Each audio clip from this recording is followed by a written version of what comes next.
Question number 3 है हमारे पास 2.8 exercise का x square plus 2x minus 3x and minus 6। X square plus 2x, इन दोनों में से हमारे पास कॉमन आ रहा है x, तो हमने x को कॉमन लिया। यहाँ पे x स्केयर था तो पीछे x आ गया हमारे पास। x ये वाला हमने कॉमन लिया हुआ है तो यहाँ पे हमारे पास बच जाएगा +2। अब स्टूडेंट्स यहाँ पे हम +3 भी कॉमन ले सकते हैं, लेकिन जो ये वाला फैक्टर है हमने इसको मद्देनजर रख के जो है वो कॉमन लेना होता है। अगर हम -3 कॉमन लेते हैं तो हमारे पास पीछे बच जाता है x, यहाँ पे ये माइनस माइनस प्लस और 3 मल्टीप्लाई बाय 2 6। जब हम -3 को मल्टीप्लाई करवाते हैं x के साथ तो हमारे पास आता है माइनस प्लस माइनस, क्योंकि x के साथ कोई अलामत नहीं है तो इसका मतलब ये है कि x के साथ हमारे पास जो साइन है वो प्लस का है। Minus plus minus 3 multiply by x 3x minus plus minus 3 multiply by 2 6। तो हमने जो कॉमन लेना है वो हमने देखना है कि हमारे पास ये वाला जो फैक्टर है ये क्या बन रहा है, उसको हमने ज़हन के अंदर रख के हमने कॉमन लेना है। अब x प्लस 2 इन दोनों में से कॉमन आ रहा है तो x प्लस 2 हमने कॉमन लिया, यहाँ पे x बच गया और यहाँ पे -3 बच गया। नेक्स्ट है हमारे पास question number 4, x square plus 5x minus 2x and -10। तो इन दोनों वैल्यूज में से हमारे पास कॉमन आ गया x, पीछे बच गया यहाँ पे हमारे पास x प्लस 5। यहाँ से हमारे पास -2 जो है वो कॉमन आ रहा है तो -2 हमने कॉमन लिया, यहाँ पे आ गया x minus minus plus 2 multiply by 5 10। Next आ गया हमारे पास कॉमन x प्लस 5, तो पीछे हमारे पास बच गया यहाँ से x और यहाँ से बच गया हमारे पास -2। नेक्स्ट है question number 5, x square minus 7x plus 2x minus 14। तो अगर हम एक्स स्केयर और प्लस 2x यानी कि पहली और तीसरी को इकट्ठा लिख लें और दूसरी और चौथी को इकट्ठा लिख लें तो हमारे पास वैल्यूज आ जाएगी x square plus 2x minus 7x and minus 14। इन दोनों में से हमारे पास कॉमन आ जाएगा x, पीछे x स्केयर था तो हमारे पास x बच गया, यहाँ पे आ गया +2। इन दोनों में से कॉमन आ गया हमारे पास -7, 7 1s are 7 and 7 2s are 14। तो हमने कॉमन वो लेना होता है जो दोनों वैल्यूज के अंदर हो। अब x इसके अंदर तो है लेकिन इसके अंदर नहीं है, इसलिए हम x को जो है वो कॉमन नहीं ले सकते। तो -7 आ गया कॉमन हमारे पास, उसके बाद बाकी बच गया x minus minus plus 7 2s are 14, तो यहाँ पे आ गया 2। अब नेक्स्ट स्टेप में हमारे पास आ गया x प्लस 2 कॉमन, तो यहाँ से हमारे पास बच गया x और x प्लस 2 हमने कॉमन लिया हुआ है तो यहाँ पे हमारे पास बच गया -7। नेक्स्ट है हमारे पास question number 7, y square -9y plus 3y minus 27। अब इन दो वैल्यूज के अंदर से हमारे पास y कॉमन आ रहा है तो y हमने कॉमन लिया तो पीछे हमारे पास बच गया y -9, क्योंकि ये वाला y हमने बाहर कॉमन लिया हुआ है। यहाँ से आ गया हमारे पास 3 multiply by 1 3 and 3 multiply by 9 27। तो 3 का जो टेबल है वो इसको भी डिवाइड करता है और 3 इसको भी डिवाइड कर रहा है। इसका मतलब ये है कि हम इसके अंदर से 3 कॉमन ले सकते हैं। तो y इसके अंदर तो है लेकिन इसके अंदर नहीं है, इसका मतलब है कि हम y कॉमन नहीं ले सकते। तो यहाँ से हमारे पास आ गया 3 कॉमन, तो पीछे बच गया y प्लस माइनस माइनस 3 9 27। अब नेक्स्ट स्टेप में हमारे पास y -9 फिर कॉमन आ रहा है तो हमने y -9 कॉमन ले लिया, यहाँ से बच गया हमारे पास y और यहाँ से हमारे पास बच गया +3। नेक्स्ट है question number 8, x square -8x minus 4x plus 32। अब इन दो वैल्यूज में से हमारे पास आ रहा है x कॉमन, x हमने कॉमन लिया, यहाँ पे x स्केयर था तो पीछे एक x बच गया, ये वाला x हमने कॉमन लिया हुआ है तो यहाँ पे -8 आ गया। नेक्स्ट है 4 का जो टेबल है वो 4 को भी डिवाइड कर रहा है और 4 32 को भी डिवाइड कर रहा है, इसका मतलब है हमारे पास 4 कॉमन आ सकता है। -4 हमने कॉमन लिया।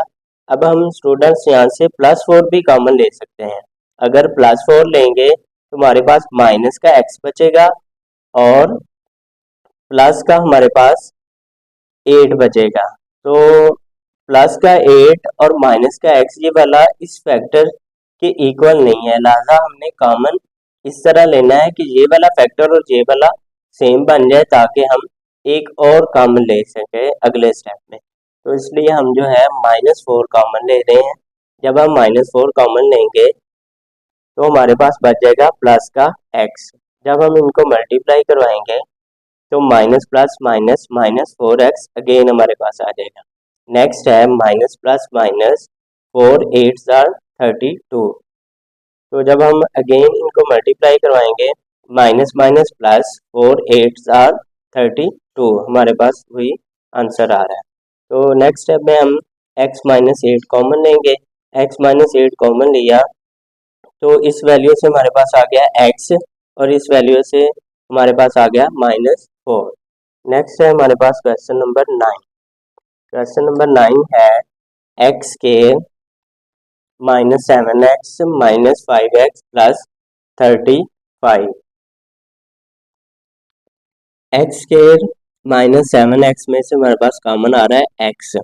अब 7 इसके अंदर तो है लेकिन इसके अंदर ना तो 7 है ना ही कोई 7 का मल्टीपल है, इसलिए हम 7 कॉमन नहीं ले सकते।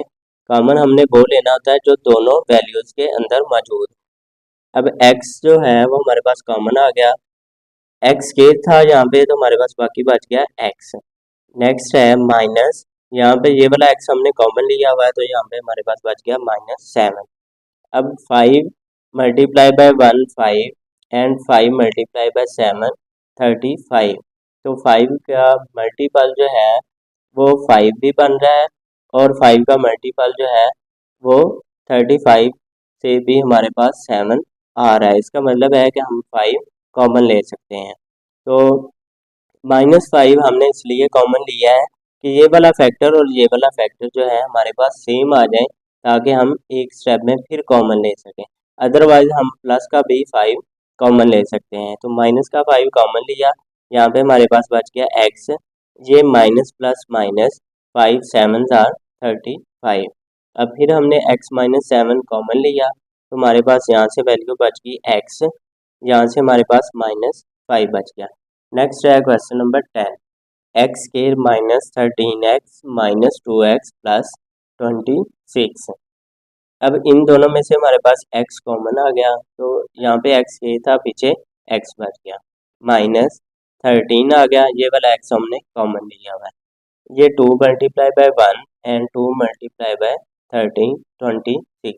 इसका मतलब है कि 2 का मल्टीपल दोनों में मौजूद है। तो -2 हमारे पास कॉमन आ गया। पिछले वाले क्वेश्चन की तरह, क्वेश्चन नंबर 9 की तरह हमने इसमें भी -2 कॉमन लिया क्योंकि हमने इन दोनों फैक्टर्स को सेम करना है। तो -2 कॉमन लिया, यहाँ पे हमारे पास बच गया x। ये minus plus minus 2 multiply bye 13 26। अब x -13 फिर हमारे पास कॉमन आ गया तो यहाँ से हमारे पास वैल्यू बच गई x और x -13 हमने कॉमन लिया तो यहाँ से हमारे पास वैल्यू बच गई -2। तो यही हमारे पास क्वेश्चन नंबर 10 का हल। नेक्स्ट है जी हमारे पास question number 11। a into x minus y minus B into x minus y. तो दोनों वैल्यूज में से हमारे पास x -y कॉमन आ रहा है। x -y इसके साथ भी है और x -y इसके साथ भी है। तो x -y हमने कॉमन लिया, यहाँ से हमारे पास वैल्यू बच गई a और यहाँ से हमारे पास वैल्यू बच गई -b। नेक्स्ट है question number 12। y into y minus A minus B into y minus A. तो यहाँ पे हमारे पास y माइनस ए कॉमन आ गया, पीछे हमारे पास इसमें से वैल्यू बच गई y और इसमें से हमारे पास वैल्यू बच गई -b। नेक्स्ट है question number 13। A square into P Q minus R S plus B square into P Q minus R S. तो P Q minus R S हमारे पास कॉमन आ रहा है दोनों वैल्यूज में से। P Q minus R S हमने कॉमन लिया, यहाँ से हमारे पास वैल्यू बच गई ए स्केयर और यहाँ से हमारे पास वैल्यू बच गई प्लस बी स्केयर। तो जो हमने क्वेश्चन 9 और 10 किया था वहाँ पे हम ये करते थे कि पहले एक कॉमन लेते थे, फिर हम फैक्टर को सेम बनाते थे और फिर हम एक दफ़ा फिर कॉमन लेते थे। लेकिन जो क्वेश्चन नंबर 11 से 14 है, इनके अंदर जो है हम 11 से 13 तक जो क्वेश्चन है इनके अंदर जो है हम एक ही दफ़ा कॉमन ले रहे हैं। तो नेक्स्ट है question number 14, a b into x plus 7 plus c d into x plus 7। तो एक्स प्लस 7 हमारे पास कॉमन आ गया, पीछे हमारे पास इसमें से वैल्यू बच गई ए बी और एक्स प्लस 7 हमने कॉमन लिया है, तो यहाँ से हमारे पास वैल्यू बच गई सी डी। यानी कि क्वेश्चन नंबर 11 से लेके 14 तक जो है हमने एक ही दफ़ा कॉमन लिया है। इसके बरक्स जो हमने इससे पिछले वाले जितने भी क्वेश्चन किए थे उनमें से हमें जो है वो फैक्टर सेम रख के 2 दफ़ा कॉमन लेना पड़ता था।